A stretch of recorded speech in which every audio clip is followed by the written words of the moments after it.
आज हम डिस्कस करने वाले हैं डिसइंफेक्शन एंड स्टेरिलाइजेशन के बारे में। तो डिसइंफेक्शन क्या होता है? ये वो प्रोसेस है जिसके थ्रू क्या करते हैं, पैथोजेनिक ऑर्गेनिज्म को किल करते हैं, जो कि क्या करते हैं, इन्फेक्शन कॉज करते हैं। बट हम इसके बैक्टीरियल स्पोर से डिसइंफेक्शन के थ्रू डिस्ट्रॉय नहीं होते हैं। It is a process of destruction of pathogenic micro organism capable of giving risk to infection but not bacterial spores. It also means slowing down the growth and activity of microorganism that cannot be destroyed. Means एक तरह से हम ये भी कर सकते हैं, इसका ये भी मतलब है कि क्या करते हैं, जो माइक्रो ऑर्गेनिज्म की एक्टिविटी है, उसके ग्रोथ है, उसको क्या करते हैं, स्लो कर देते हैं। नेक्स्ट है डिसइंफेक्टेंट। डिसइंफेक्टेंट क्या होते हैं? It is a chemical that destroyed the vegetative form of pathogenic micro organism but not spores. ये वो केमिकल्स हैं डिसइंफेक्टेंट जो क्या करते हैं, पैथोजेनिक माइक्रो ऑर्गेनिज्म की जो वेजिटेटिव फॉर्म है उसको डिस्ट्रॉय करते हैं, बट उसके स्पोर्स को डिस्ट्रॉय नहीं करते। नेक्स्ट हमारा है sterilisation. It is a process by which articles are free from all micro organism but in vegetative and spores form. इसके अंदर क्या है कि सारे आर्टिकल्स जो हमारे जो भी ऑब्जेक्ट्स हैं वो क्या होते हैं, माइक्रो ऑर्गेनिज्म से फ्री होते हैं, बोथ इन इसमें क्या होता है, वेजिटेटिव फॉर्म तो डिस्ट्रॉय होती है, साथ साथ स्पोर्स फॉर्म भी डिस्ट्रॉय हो जाती है स्टेरिलाइजेशन के थ्रू। बट डिसइंफेक्शन में ओनली वेजिटेटिव फॉर्म डिस्ट्रॉय होती है, स्पोर्स उसके डिस्ट्रॉय नहीं होते हैं। तो स्पोर्स डिस्ट्रॉय नहीं होंगे तो क्या होंगे, फिर से वो इन्फेक्शन कॉज कर सकते हैं। अब हम बात करते हैं types of disinfection and sterilisation process की। तो पहली हमारी प्रोसेस है मैकेनिकल एजेंट्स। तो मैकेनिकल एजेंट्स में पहला है हमारा स्क्रबिंग। तो usually done by soap and water. And mainly क्या है, आप लोग हाथ को जैसे हाथ या साबुन को साबुन से या वाटर से धुलते रहते हैं स्क्रब करके। तो ये क्या है, मैकेनिकल एजेंट्स है या स्क्रबिंग है। स्क्रबिंग के थ्रू क्या कर सकते हैं, हम माइक्रो ऑर्गेनिज्म को हटा सकते हैं। दूसरी प्रोसेस है हमारी sedimentation. It is a process by which article suspended in liquid settle down to the bottom of a liquid carrying with them.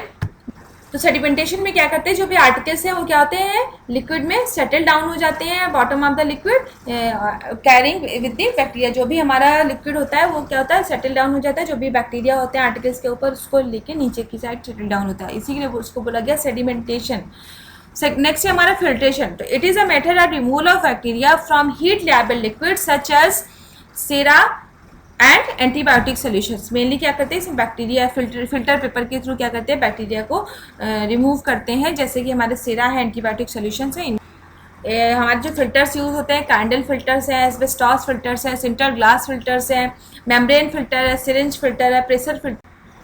Next हमारे हैं, ये तो हमारे थे मैकेनिकल एजेंट्स। नेक्स्ट हम बात करते हैं फिजिकल एजेंट्स की। तो फिजिकल एजेंट्स में हमारे आते हैं सनलाइट।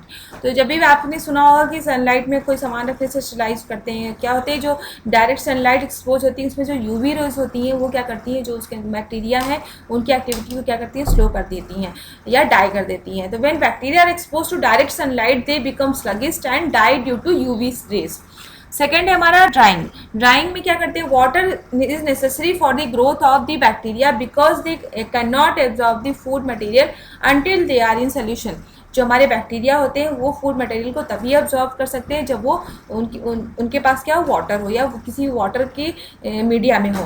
तो वाटर बहुत ज़रूरी है बैक्टीरियल ग्रोथ के लिए। तो इसीलिए अगर हम ड्राइंग कर देंगे किसी भी ऑब्जेक्ट का, किसी मटेरियल का, तो उसके अंदर वाटर रहेगा ही नहीं और वो बैक्टीरिया क्या करेंगे, वाटर की एब्सेंस में ग्रोथ ही नहीं कर पाएंगे, फूड मटेरियल को एब्जॉर्ब ही नहीं कर पाएंगे। तो इसलिए ड्राइंग भी एक तरह से क्या है, स्टेरिलाइजेशन या डिसइंफेक्शन की तरह से एक प्रोसेस है।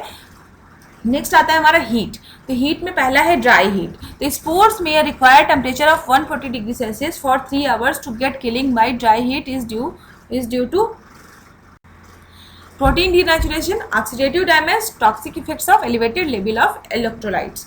नेक्स्ट है हमारा रेड हीट। रेड हीट में क्या होता है, हीट में पहला था ड्राई हीट, दूसरा है रेड हीट। रेड हीट में क्या है, it is use to slice metallic objects by holding them in flame till they are red hot, for example inoculating wires, needles, forcep etcetera. तो red heat के द्वारा हम mainly किन instrument को sterilise करते हैं, जो भी हमारी इनोकुलेटिंग वायर्स हैं, निडल्स है, फॉरसेप्स हैं। इसका मेन कॉन्सेप्ट क्या है कि इसमें हम मेनली मेटालिक ऑब्जेक्ट्स को हम क्या करते हैं, स्टेरिलाइज करते हैं। क्या करते हैं, हम उनको एकदम जो भी फ्लेम होता है उसमें तब तक रखते हैं जब तक कि वो रेड हॉट ना हो जाए, रेड हॉट ना दिखने लगे।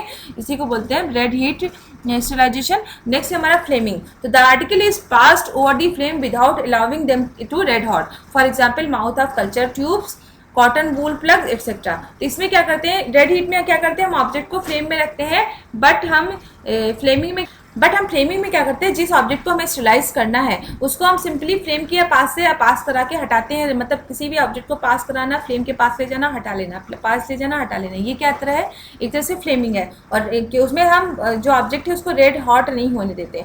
बट रेड हीट क्रिस्टलाइजेशन में क्या करते हैं, जब तक हमारा जो भी ऑब्जेक्ट है वो रेड हॉट कलर का, रेड हॉट नहीं हो जाता, तब तक हम उसको उसमें फ्लेम में ही रखते हैं। बट फ्लेमिंग में हम उसको हटाते रहते हैं, पास करते रहते हैं, pass over the flame without allowing them to red hot. जैसे कि कल्चर ट्यूब्स की माउथ को हम स्लाइस करते हैं या कॉटन वूल प्लग्स को स्लाइस करते हैं थ्रू द फ्लेमिंग।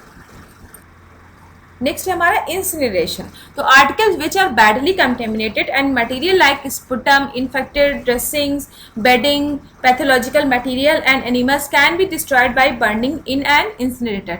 तो मीन्स जो भी आर्टिकल्स है अगर हमारे बहुत बैडली कंटेमिनेट हो गए हैं तो उनको हम ऐसे तो नहीं फेंक सकते ना, उनको हम प्रॉपरली क्या होता है उसको हटाना होता है। तो उन जैसे इन्फेक्टेड ड्रेसिंग्स होती हैं या बेडिंग होती है या पैथोलॉजिकल कोई मटेरियल है या कोई एनिमल है, उसको हम क्या करते हैं, पूरी तरीके से डिस्ट्रॉय कर देते हैं। कैसे?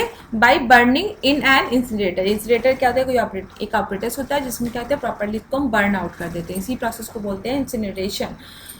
नेक्स्ट है हमारा हॉट एयर ओवन। तो हॉट एयर ओवन आप लोगों ने लैब में भी यहाँ पे यूज़ किया होगा। हॉट एयर ओवन उसको मेनली स्टराइज करने के लिए यूज होता है। It is use for sterilization by dry heat. इसमें जो स्टराइजेशन है वो किसके द्वारा होता है, ड्राई हीट के द्वारा होता है। तो इसका मेन प्रिंसिपल क्या होता है हॉट एयर ओवन का, its principle is the destructive oxidation of essential cell metabolites and destruction of protein. इसका भी जो भी प्रिंसिपल है वही है कि जो भी हमारे माइक्रो ऑर्गेनिज्म है उसके प्रोटीन को क्या करता है, ये डिस्ट्रक्ट कर देता है। A number of time temperature combination is use. और इसमें रखने जैसे हमने हॉट एयर में रखा तो कैसे कौन कौन से हम टेम्परेचर मेंटेन करते हैं, उसका कॉम्बिनेशन है। जैसे हमने अगर टेम्परेचर 140 डिग्री सेल्सियस रखा है तो हम जो भी ऑब्जेक्ट स्टेराइज कर लें उसको 1.5 घंटे के लिए रखेंगे। अगर टेम्परेचर 160 डिग्री सेल्सियस है तो सिर्फ 1 घंटे के लिए रखेंगे। अगर टेम्परेचर 180 डिग्री सेल्सियस है तो सिर्फ 30 मिनट्स के लिए ही हॉट एयर ओवन में रखेंगे।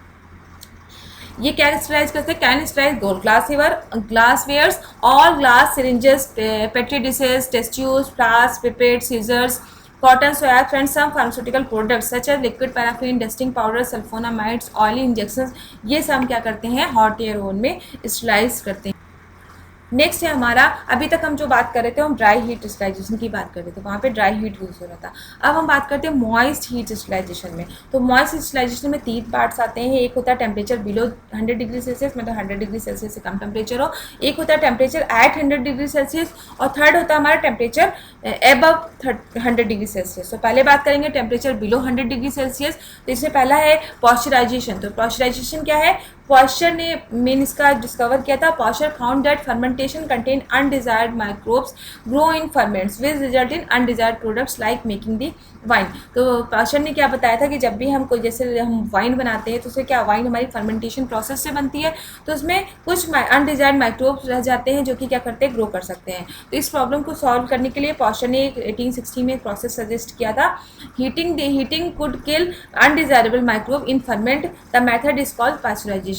तो एक इन्होंने क्या बताया था 1860 में कि हीटिंग से अनडिजायरेबल माइक्रोब को किल किया जा सकता है फर्मेंट में। इस मेथड को बोला गया पॉस्चराइजेशन।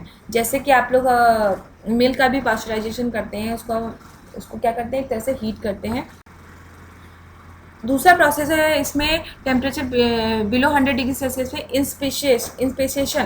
तो it is a fractional sterilization procedure for 3 constitutive days. ये क्या होता है, 3 दिन तक किया जाता है। पहले दिन क्या होता है, first day heating destroys the vegetative form of bacteria, spores are allowed to germinate and killed in second heating. पहले दिन क्या होता है, इसमें जो वेजिटेटिव फॉर्म है बैक्टीरिया की वो डिस्ट्रॉय होती है और स्पोर्स को क्या होते हैं, जर्मिनेट होते हैं और वो कब किल होते हैं, सेकेंड डेज। तो सेकेंड डे क्या होता है, स्पोर्स किल होते हैं। और थर्ड डे हीटिंग में क्या होता है, it ensures complete sterilization without destroying the constituent of the medium. तो ये 3 डेज के में इसकी प्रोसेस है। पहले दिन क्या होता है, इसका जो बैक्टीरिया का वेजिटेटिव फॉर्म डिस्ट्रॉय होता है। सेकेंड डे क्या होता है, इसके स्पोर्स डिस्ट्रॉय होते हैं।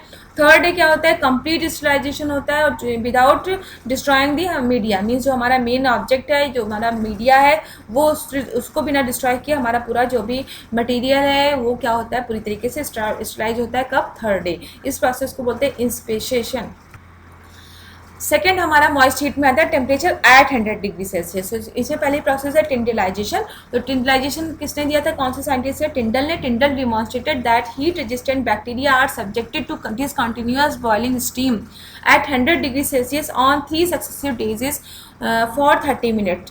मीन्स जो भी इन्होंने बताया था कि जो भी हीट रेजिस्टेंट, जो कि बैक्टीरिया हीट को रेजिस्ट कर सकते हैं, उन बैक्टीरिया के लिए क्या क्या था, इन्होंने बताया था कि उनको हम 100 डिग्री सेल्सियस से उनकी बॉइलिंग की जाती है। मतलब आज की गई 30 मिनट्स के लिए, कल फिर की जाएगी, परसों फिर की जाएगी 30 मिनट्स के लिए। मतलब कंटिन्यूअस स्ट्रिंग उनकी हीटिंग बॉइलिंग नहीं की जाती है, डिसकंटिन्यूअस बॉइलिंग की जाती है।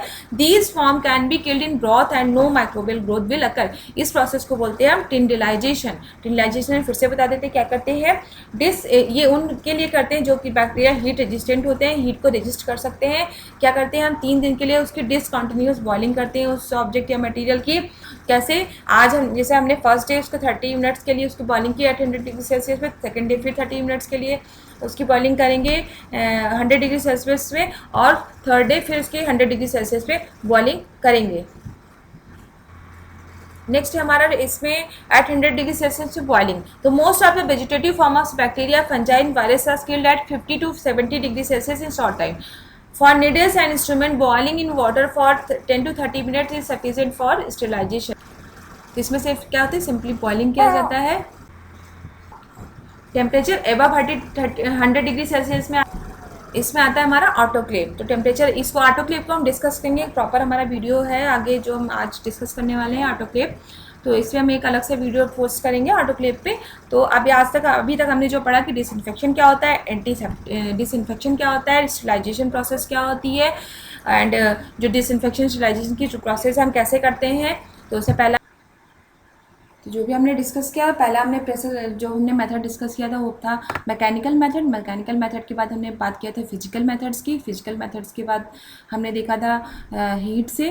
तो हीट के थ्रू हमने ड्राई हीट स्टेरिलाइजेशन था एंड मॉइस्ट स्टेरिलाइजेशन था। ड्राई हीट में हमारे हीट थे और उसमें हमारी और भी प्रोसेस थी हीट के अलावा।